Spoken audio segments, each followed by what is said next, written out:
Lokasi tempat legenda di kota Atlantis masih menjadi misteri.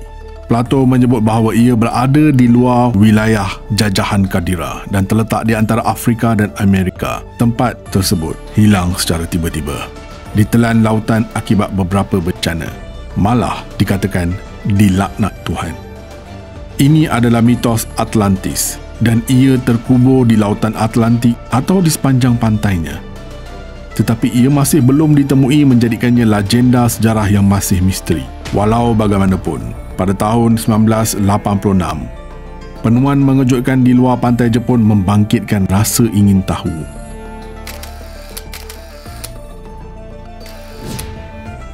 Struktur yang menyerupai piramid dengan terowong, tangga, teres dan meliputi kawasan beberapa padang bola sepak mengejutkan kita dengan reka bentuknya yang jelas. Faktor kedalaman menghalang pemetaan terperinci tapak pada waktu tersebut. Dek kepantasan dan perkembangan teknologi dalam tempoh 37 tahun sahaja. Kita boleh lakukan simulasi pengeringan lautan dalam masa yang singkat.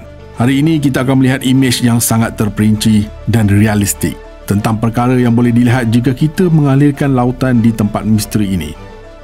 Dan apabila air surut, kita akan lihat pemandangan yang hanya dapat diimpikan oleh para penyelam scuba. Tamadun apakah yang membangunkan monumen ini? Astrolab membawa anda Monumen Tenggelam Yonaguni. Sebelum tu, jangan lupa subscribe Astrolab dan on loceng notifikasi anda. Assalamualaikum dan salam angkasa dari Astrolab.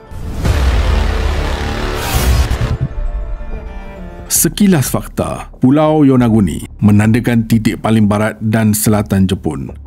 Sekumpulan besar jerung tukul berkumpul di sini pada bulan Februari dan Mac, menarik penyelam dari seluruh dunia. Pada tahun 1986, Junichiro Arataki, seorang penyelam profesional, menemui sesuatu yang sangat pelik semasa salah satu penyelamannya. Sebuah monumen yang terdiri daripada sistem teres dan ketinggian yang tepat menyelahkan kejituan dari segi geometri antara satu sama lain. Jadi mereka percaya bahawa struktur ini bukan struktur semula jadi. Dia berkongsi penemuan itu dengan orang ramai dan serta-merta media dipenuhi dengan tajuk berita yang sensasi. Pulau Yonaguni yang kecil dengan cepat menjadi magnet bukan sahaja untuk penyelam tetapi juga wartawan. Maka terjadilah perdebatan hangat antara penulis berkredibiliti tinggi dan juga saintis yang terkenal. Adakah ini hanya pembentukan semula jadi yang eksotik atau sememangnya struktur buatan manusia yang asal dan tujuannya tidak diketahui?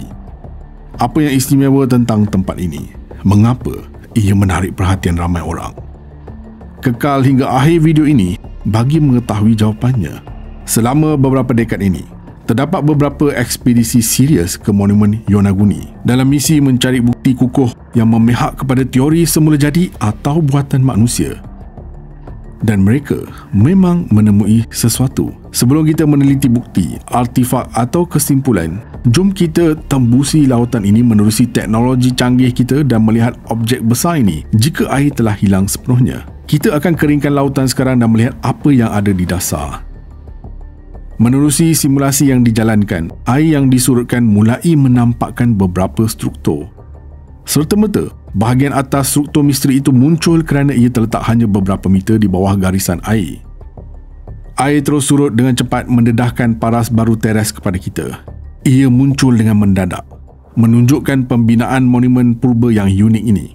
Apabila air semakin surut, ia mendedahkan butiran yang lebih menakjubkan pada mata kita. Kini kita melihat formasi langkah yang biasanya kita panggil tangga. Pada masa yang sama, objek batu yang bersebelahan dengan permukaan struktur utama dari air apabila air yang surut mencapai bahagian bawah, mendedahkan rongga di dinding yang jelas menyerupai pintu masuk ke alur. Malah boleh dikatakan pintu utama masuk ke istana yang aneh ini. Dan apabila bahagian bawahnya terdedah, binaan hebat yang tidak diketahui ini terselah di hadapan kita dengan reka bentuk yang sangat unik. Sebaik saja kita singkirkan air, kita dapat memahami sepenuhnya betapa besar dan luar biasa objek ini. Struktur pusat monumen adalah setinggi 43 meter. Satu daripada sisi adalah 183 meter panjang, yang kedua 150 meter. Dalam jarak dekat terdapat objek dengan reka bentuk yang serupa tetapi skala yang lebih kecil mencapai ketinggian kira-kira 10 meter. Akhirnya, kita boleh meneliti keseluruhan gabungan seni bina ini secara terperinci dan menyemak semula kesimpulan saintis tentang asal-usul tempat yang luar biasa ini.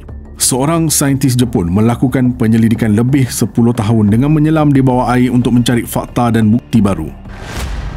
Apa yang dirumuskan beliau?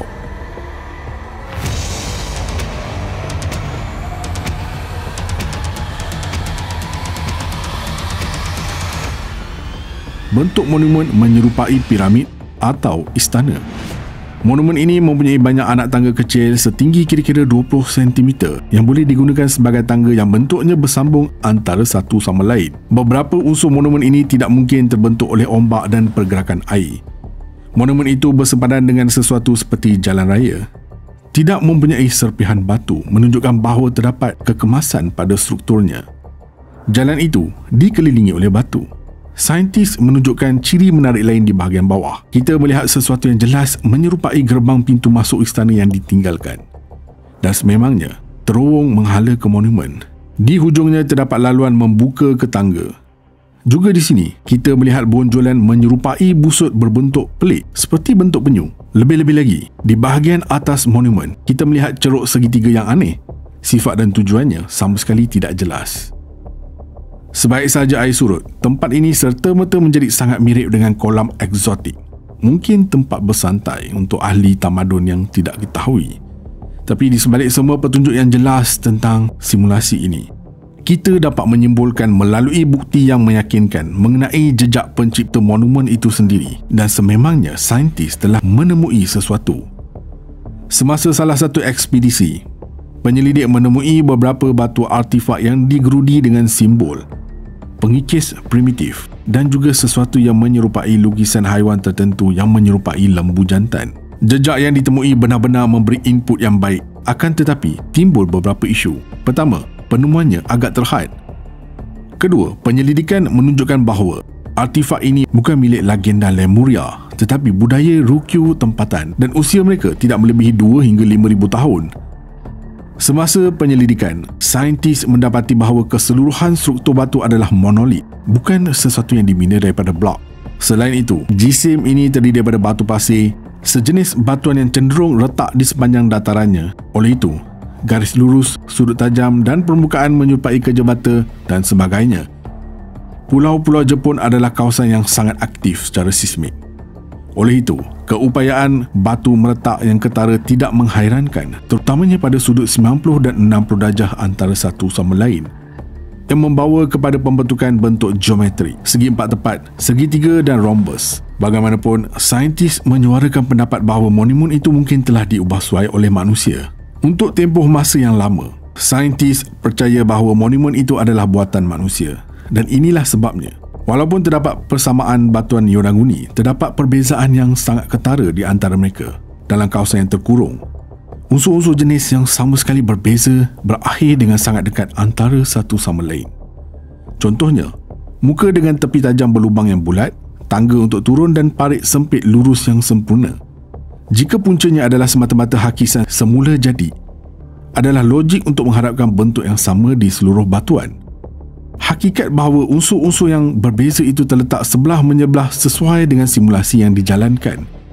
Walau bagaimanapun, ahli sains akhirnya mengakui bahawa monumen itu tidak mungkin dibina sepenuhnya oleh manusia.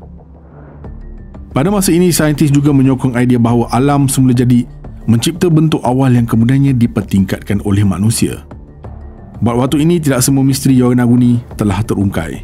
Beberapa perkara masih tidak pasti. Berdekatan dengan monumen bawah air ialah sebuah gua dengan siri stalaktit yang telah ditemui. Penyelidikan menggunakan beryllium 10 menunjukkan bahawa pembentukan mereka berhenti sekurang-kurangnya 10,000 tahun yang lalu. Dalam erti kata lain, ini adalah masa apabila laut membanjiri bahagian tanah ini dan monumen itu sendiri. Malah, stalaktit tidak boleh terbentuk di bawah air. Pada tempoh waktu ini, bertepatan dengan anggaran perubahan masa lalu dalam paras lautan global. Berdasarkan ini, ahli geologi menganggarkan bahawa usia monumen antara 10,000 hingga 16,000 tahun. Tugu Yonaguni hampir pasti bukan peninggalan Atlantis. Walau bagaimanapun, ia tidak dinafikan bahawa ia lebih daripada sekadar batuan yang berbentuk aneh. Apa pendapat anda? Jangan lupa like, komen, share dan subscribe. Astrolab signing off from space.